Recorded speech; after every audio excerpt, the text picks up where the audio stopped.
So when I first moved to LA, the first job that I got was in a music video for Creed.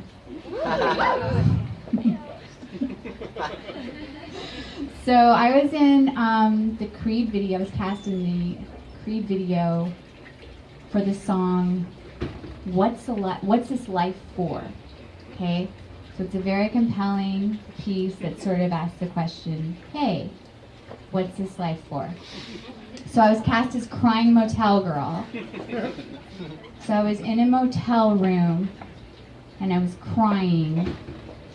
Okay, I was all Courtney Loved out in a slip dress. When I'm very distraught, I'm crying, I feel a presence. It's the singer from Creed, Scott Schultz. I don't see him, but I feel him, and he gives me the courage to run to the Creed concert in slow motion. And that's where you really get the sense in my character's face that she's figured out what this life is for. It's for Creed. And so the director actually said, like, in the motel room, she's like, "Do you think you could be overcome by salvation here?" And I was like, "I'm going to dip into my emotional reservoir and make that happen for you." So then I'm at the Creed concert because I've been given the courage to get there. Okay, there's a rain machine. It's in the desert. It's a rain machine. And Scott Stapp was like, "Oh, I didn't mean rain. I meant like REIGN." After everyone's like soaked.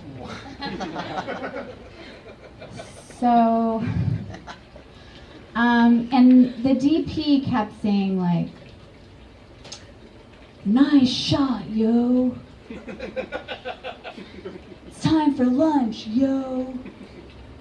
And I was wondering if he fancied himself some sort of a rapper or something, but then I realized that the director's name was Yo. So at one point during the day, I found myself in an elevator with the band Creed. So it was just me and Creed. So I was trying to make conversation with them. I was like, "So you guys, they've played your song like 1,000,000 times today. Are you guys sick of it yet, or?" And they were like, "No." That was very uncomfortable.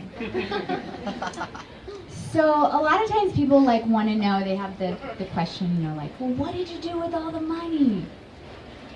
That's a good question. I took that $250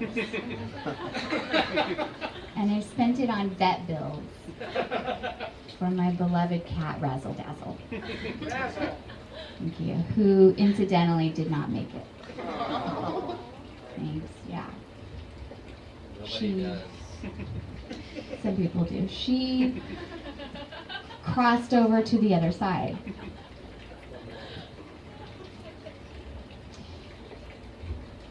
And while I do not blame the band Creed for this senseless tragedy, I also don't think they did anything to stop it. So, like, years later, I was on a world tour doing stand-up for the troops. We went to Hawaii, Guam, Singapore, Japan, Marshall Islands, and we were gone like almost a month, and we had a near-death experience, actually. We were on a tiny, like a military plane, leaving Singapore, and it was flying to this little military island called Diego Garcia in the middle of the Indian Ocean. And it was like a 5-hour flight from Singapore, and our plane malfunctioned, and it plummeted 20,000 feet. And the masks dropped. Everybody's wearing these masks, and it's a military plane, so there's no windows and you can't see anything, and there's just like stuffing hanging from the ceiling and stuff. So these masks drop. You know those masks, like the flight attendant goes, oh, tells you how to use it. You never pay attention because you're never gonna have to use it. So those drop, and we're like putting them on, and I just was sitting next to another comedian, and we just started holding hands, and we're just crying.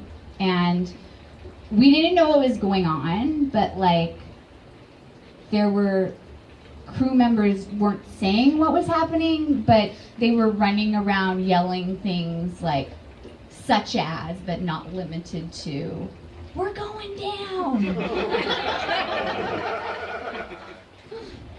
So we're crying and the masks are down, and then obviously they fixed the situation.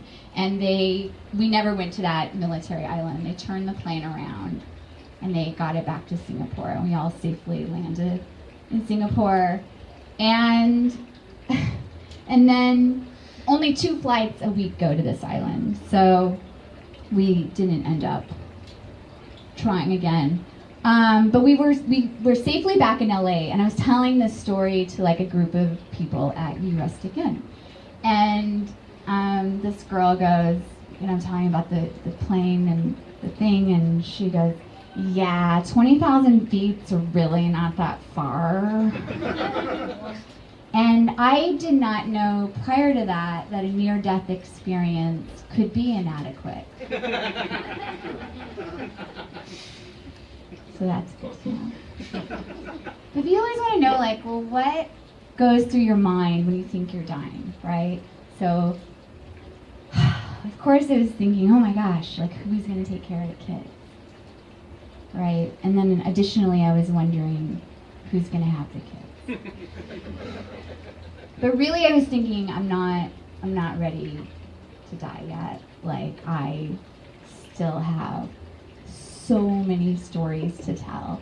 And if I die right now, I might be known for that last weird story I told about a strip club. And then you think about your exes and stuff, all that stuff you're mad about. Like, it doesn't matter when you think you're dying. You really don't care about any of that stuff. So it made me really emotional, because I was like, oh, I'm not going to get to read any more stories. I'm not going to get to tell any more stories. I'm not going to see any more countries. Sorry.